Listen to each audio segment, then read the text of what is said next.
I was once loved in life that I can't forget. But it's right now to let you go. In the walks of your life, I wonder.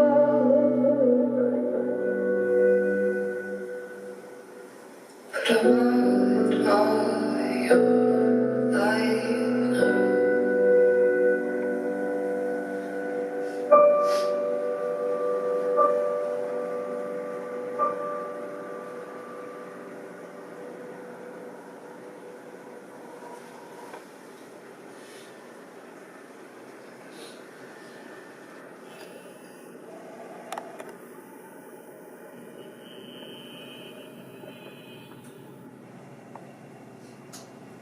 논란이 많이 되는 단체죠.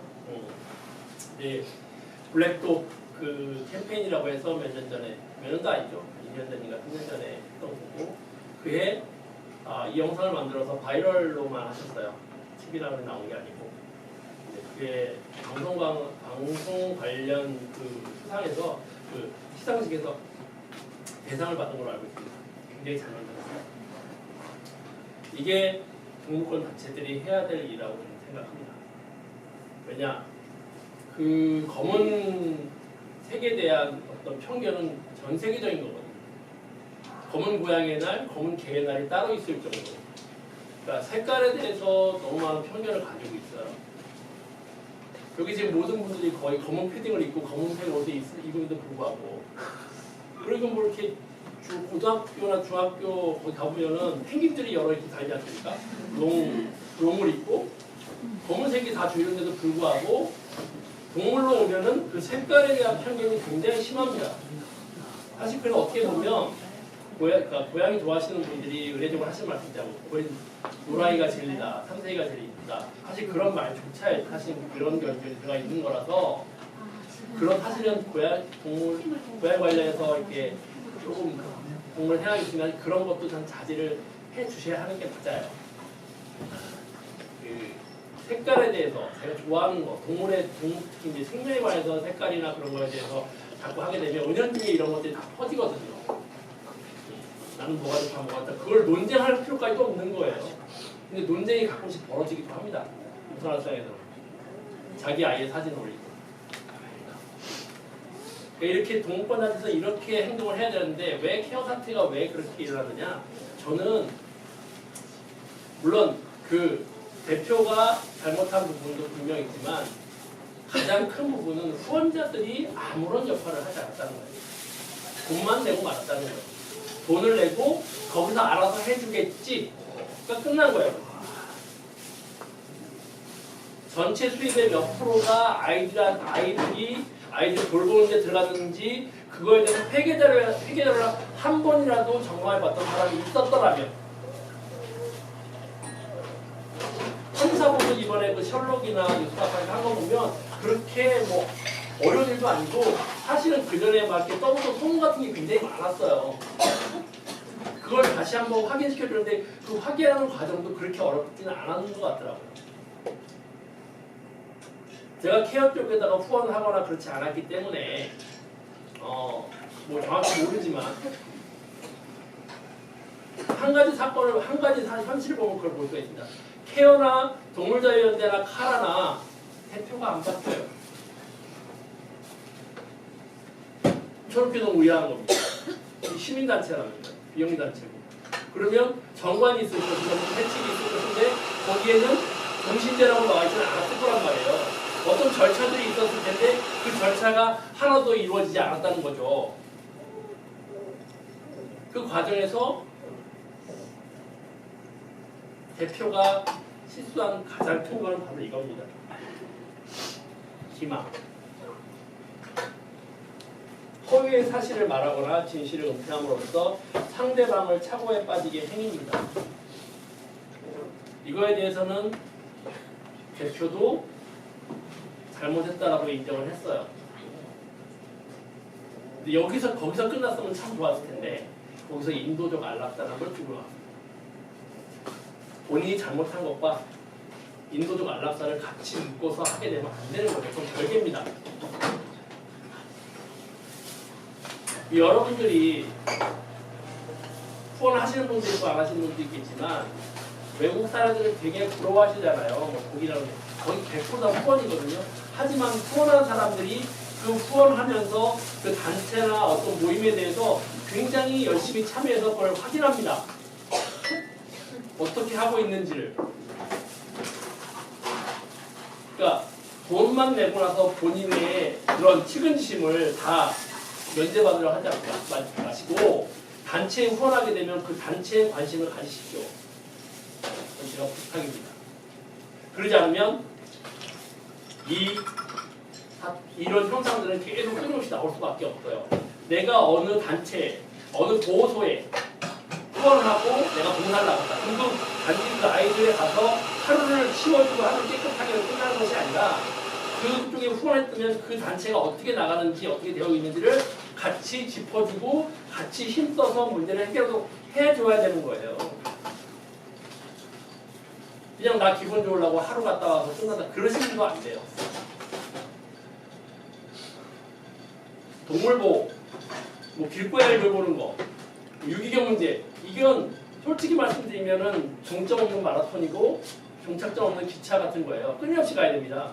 아까 앞서 보셨던 프랑스에서 우리보다 분명히 나은 환경의 동물들이 살고 있는 곳에서 계속 유기는 벌어지고 있고 학대 사건도 벌어집니다. 아무리 좋아한다고 할지라도. 그러니까 끊임없이 해줘야 되는 부분들인 거예요. 그래야지 본인들이 편할 수 있어. 왜 우리는 맨날 이런 영상을 보고 울어야 되냐고요. 미치겠어요. 저도 나이 50대 가지고 맨날 이런 영상 보고 울고 있으니까 집에 있는 와이프가 좋아하겠습니까? 당신 너무 눈물이 많아진 게 호르몬 탓인지 고양이 탓인지 모르겠다고 하니까 그걸 바꿔보려면 여러분들이 행동을 하지 않으면 당연히 바꿔지지 않습니다. 확실합니다. 또 이런 단체는 그렇다고 치고 개인적으로도 좀 중요한 일이 있죠. 아까 말씀드린 주변부를 설득하는 분도 있지만 그 여러 가지 편견에 대해서 약자들의 편견에 대해서 이것이 본인이 할 수 있는 게 무엇인가를 대해서 해야 돼요. 직업적인 부분에 여기 다 직업들이 다르잖아요. 그러면 그 직업과 그 동물보호나 뭐 길고양이에서 내가 무엇을 할 수 있는지에 대해서 끊임없이 한번 고민해서 연계시키면 어떨까 싶은 거예요. 단체에서는요, 단체라는 곳에 들어가게 되면 다 고양이 밥 주고 고양이 구조하고 되고 그런 거 아니거든요. 거기는 여러 가지 분야들이 있습니다. 행정도 있고 홍보도 있고 교육도 있고 본인들이 잘할 수 있는 부분들이 있을 거예요. 그 부분을 맡아서 그 모임이나 조직이 잘 될 수 있게 만드는 것도 되게 중요한 일입니다. 또 하나는 모임과 조직이 아니라도 개인적으로라도 사람들한테 내가 알고 있는 것들을 내 시점에서 풀어가지고 같이 편견이나 그런 오해를 풀 수 있는 작업들도 해줘야 돼요. 특히 고양이에 관한 여러 가지 편견들이 있잖아요.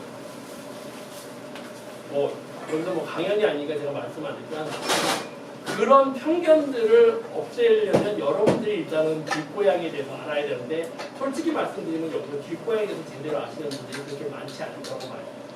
왜? 고양이 밥을 주면 밥만 주고 있어요. 구조한다고 하는 거 아닙니다. 자, 고양이는 쥐에 대한 천적이죠. 천적 맞습니까? 심각하게 하지 마시고 이렇게 다 얼굴이 붕쳐서 천적 맞습니까? 천적이 아닌가요? 이렇게 대답이 없으시면 계속 기를 수밖에 없어요. 네? 제가 작년에 했던 강의 중에서 진짜 재밌게 한 강의가 대전에서 있었습니다. 대전 초등학교 5학년, 6학년 대상. 와! 뭔 말 한마디만 하면 10마디가 튀어나와. 내가 질문하면은 그 친구들은 다 맞췄어요. 왠지 아세요?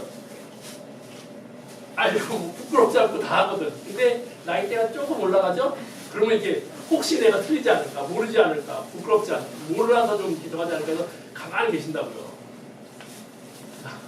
그러면 저는 힘들어집니다. 보기 시작하고. 모르는 얼굴로 저렇게 해맑게 바라보고서 눈물만 흘리시면 제가 무슨 말을 합니까? 자, 고양이가 쥐의 천적 맞습니까? 네? 네. 아닙니다. 아니라고요? 왜 아니죠? 아닐 것 같아서요, 왠지. 저런 대답이 나올 줄 몰랐는데요. 정반대 대답을 저렇게 확실해서. 고양이는 뒤에 천적이 맞고요. 고양이가 뒤에 천적이라서 우리나라에서 그 아이를 데려온 겁니다. 토종이 아니에요. 외래종입니다. 삼국시대 때 스님들이 경전을 보호하기 위해서 중국에서부터 돈을 주고 사온 겁니다. 배 태워서. 땅으로 온 것도 아니고. 이제 고양이는 뒤에 천적이 맞습니다. 고양이는 뒤에 천적이 맞는데 왜 천적인지를 알면은 내가 누군가한테 고양이 밥 왜 주세요라고 했을 때 최소한 이 아이가 법적으로 어떤 밥을 먹을 권리가 어떻게 있고 어떤 특성 때문에 밥을 줘야 되고 사람들한테 어떻게 이롭게 하는지 설명할 수 있잖아요. 그죠? 네, 그거는 강연 때 들으시고요. 뭐 보니까 뭐 잘 대답이 안 나올 것 같아서 좀 넘어가는데 정말 중요한 건 한 가지만 여쭤볼게요. 고양이 밥 주는 게 합법입니까? 네. 네. 근데 합법입니까? 몇 점 몇 ton입니까? 이렇게 천진난만하게 무시면 뭐 넘어가나요? 법이라고 할 수 없죠. 예? 고양이 밥을 주는 걸 어떻게 법으로 얘기할 수 있어요? 우리가 고양이 함께 살아가는 짐승들한테 생존하는 차원에서 우리가 밥을 주는 거지. 예. 그걸 법으로 얘기할 수는 없죠. 그럴까요? 그럼 제가 한번 여쭤볼게요. 국회에 예, 고양이 급식소가 설치됐습니다. 알아요. 네. 그러면은 국회라는 곳은 법적인 기반이 없으면 뭐라도 단 한 가지도 할 수가 없습니다. 법이 있을까요? 법을 내세워서 그 국회의사장 근처에 고양이가 이 법적인 근거에서 들어가는 거예요. 네. 그러면 뭐 우리나라에서 동물법이 있겠죠. 네. 근데 그 동물법에 고양이 길냥이들한테 밥을 준다는 네. 수가 있는 건가요? 네. 그러니까 그 모든 것이 제가 설명드리면 국회에 들어가서 급수가 있는 것부터 시작해서 전국으로 있는 고양이 급수 사업도 마찬가지고 TNR 사업도 그 모든 것이 법적인 권한, 법적인 근거를 가지고 시행이 되는 겁니다. 선의로 베푸는 것이 아니라 법적인 근거가 없으면 지방자치단체에서 정책을 세울 수가 없고 정책을 세우지 않으면 예산이 나오지 않기 때문에 그걸 집행할 수가 없습니다. 선의로 이루어지는 정책은 단 하나도 없어요. 그 지자체마다 그 구의원들이 있고 시의원들에서 그 예산들이 다 넘어가야 되는데 그 사람들이 하는 이야기를 하는 건 뭐냐? 법적인 근거를 따지는 겁니다. 대전시에서도 동물복지조례가 제정되고 난 후에 동물복지위원회가 생겼고 그 동물복지위원회에서 그 관할 구청에 TNR 사업을 결정을 하고 그 예산들이 작년부터 제대로 시행이 되고 있습니다. 그 모든 것들은 법적인 근거가 있는 행위들입니다. 저는 여러분들한테 고양이 밥을 주시기 때문에 그러면 그 법적인 권한 정도는 알아야 한다고 말씀을 드리는 겁니다. 너무 웃기잖아요. 만약에 말씀대로 하시면 고양이 누가 밥 준다고 했을 때 뭐라고 따지면 불쌍한데 좀 밥 좀 주죠라고 하실 수 있단 말이에요. 그죠? 그거는 논리가 아닙니다. 왜? 상대방이 나는 불쌍하지 않아요 라고 하게 되면 나는 갑자기 을이 돼버리는 겁니다. 그럼 나는 부탁할 수밖에 없어요. 이번 한 번만 내가 청소 잘할 테니까 좀 하게 해주세요 라고. 이거 사람이 인정머리는 그건 아무 소용이 없어요. 이 아이가 가지고 있는 법적인 권한에 대해서 만약에 그 사람하고 싸울 때는 필요한 거지, 내 감정, 내 측은지심이 그 사람한테 닿을 수는 없는 겁니다. 똑같을 수가 없기 때문에. 그렇기 때문에 법적인 최소한의 권한들이 있고 그 법적인 근거를 가지고 고양이 밥을 주고 있고 길고양이 급수 사업을 하고 있고 TNR 사업을 하고 있는 겁니다. 동물복지법에 대해서 우리가 명확하게 알고 그쵸? 예를 들어 저희가 밥을 줄 때 굉장히 방해하는 사람들이 많아요. 네. 근데 지금 솔직히 그 사람들한테 아무리 동물복지법을 들이대도 아니죠. 그러니까 동물복지법을 들이대는 게 아니라 이 아이들이 가지고 있는 법적인 권한에서 말씀드리고 네. 이거를 만약에 방해했을 때 본인들이 받을 수 있는 법적인 불이익에 대해서 말씀을 하셔야죠. 가장 큰 예로 반포에 있는 자이 아파트에 아파트 안에서 고양이 밥 주시는 분들이 있습니다. 이분들은 고양이 밥을 치웠다는 이유로 그 동대표를 징역을 살렸어요.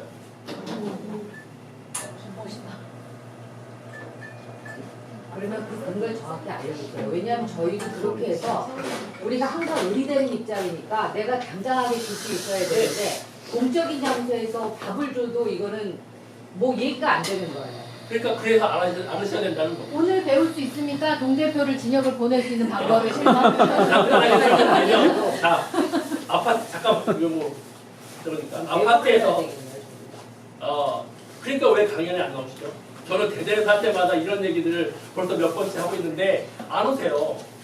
그 탐험하시는 분들을 이런 장소까지 끌어내기가 너무 힘들어요. 그냥 밥만 주는 것만이 이 아이들을 위한 거라고 생각하시는 분이 너무 많기 때문에 나도 충분히 할 수 있다고 생각하시니까. 자, 제가 그 부분에 대해서만 말씀드릴게요. 아파트에 대해서는 제가 지속적으로 받는 질문이라서 말씀을 드리면 저조차도 뭐 법조인이 아니어서 정확히 뭐 이렇게 법조안까지 읊어드리지 못하지만 아파트는 사유지가 아닙니다. 공유지입니다. 그래서 공유면적이라는 개념을 적용받습니다. 그래서 그 공유면적에 대해서는 국가 정책을 시행하게 되어 있습니다. 그래서 고양이 밥을 주는 것은 아파트 내에서 합법입니다. 고양이 밥을 못 주게 하는 게 불법입니다. 고양이를 못 주게 하려면 고양이 때문에 무슨 피해를 받았는지 그 피한 사람들이 그 피해를 입증을 해야 돼요. 이게 법적인 부분입니다. 그리고 공유면적이기 때문에 어느 땅에다가 사료를 주더라도 그 땅에 대해서 같이 공동소유이기 때문에 하시는 분이 국가 시책이나 지자체의 시책에 따라서 이 아이들 밥을 준다라고 하기 때문에 이걸 임의대로 치울 수가 없습니다. 왜? 그거는 밥을 놓으신 분이 이 사료를 누군가로부터 후원을 받은 것도 아니고 본인의 돈으로 사서 놓았기 때문에 사유재산으로 들어갑니다. 그 사유재산이 임의적으로 치워졌을 때는 두 가지 저촉을 받습니다. 동물보호법 아니고요. 재물 손괴하고 정유물 이탈죄로 처벌을 받을 수가 있습니다. 왜냐? 그릇도 사료도 다 돈 주고 사신 거죠. 그 영수증이 있을 거 아닙니까? 만약에 법적으로 하신다고 한다면 왜 내가 내 돈 들여서 내 시간 들여서 놓은 이거를 임의대로 처리하느냐? 그러면 우리 아파트는 국가적인 정책에 반하는 행동을 하는 곳이냐라고 따지셔야죠. 아파트 관리 소장한테 가서 얘기하는 거죠. 예. 그리고 또 하나, 아파트 관리소장은 누굽니까? 우리가 임명한 맞죠? 대표죠. 그러니까 우리가 고용인이고 그렇죠. 피고용인이 되는 거죠. 이 사람이 나한테 아무리 그 관리에 대한 부분을 했다고 해도 명령을 할 수 없습니다. 부탁을 할 수 있어요. 그 밑에 내려가면 경비원이 나한테 명령하면 안 됩니다. 좋아하는 그거를 고양이 밥을 놓겠다고 하시는 분과 싫어하시는 분에게 있으면 의견을 전달해야죠. 근데 현재 상태는 어떻습니까? 경비원이 밥을 못 주게 해요. 막 말을 함부로 한다고. 그러면 그건 따져 물어야죠. 아저씨 나한테 이걸 왜 이렇게 하시냐고. 그런데 고양이를 돌보시는 분은 아까 말씀드린 법적인 근거도 없고 내가 아이들이 불쌍해서 준다고 생각하니까 좀 주게 해주세요. 제가 안 보이게 청소할게요. 이런 식으로 나간단 말이에요. 그래서 그분은 그쪽에서 어떻게 했느냐. 그 사료를 치우는 장면이 이 아파트에는 CCTV가 많습니다. 그죠? 그걸로 증거를 해서 8개월을 보내셨답니다. 정확히 얘기하면 그 아파트 전 주민 대표입니다. 동대표가 아니라 그 아파트 주민 대표를 갖다가 8개월 징역형을 보낸다고 합니다. 그런데 그렇게 될 수 있는 이유는 또 뭐냐면 그 모이신 분들이 법에 대해서 굉장히 잘 아시는 분들이었어요. 앞으로 저희 아파트는 굉장히 비싼 아파트인데 거기 지금 20명 정도가 속해 있는데 전직 장관, 로펌 대표, 건설사 대표, 하부다 어원 회장님, 사장님 그런 분들이 햄만 아이들 곧 바쁘면서 이거는 어떤 식으로든지 설레를 만들어야겠다 싶어가지고 보내셨대요.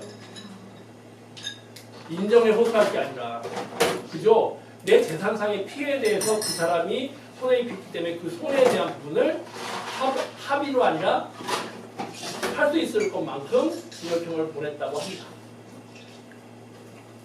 이해되시나요?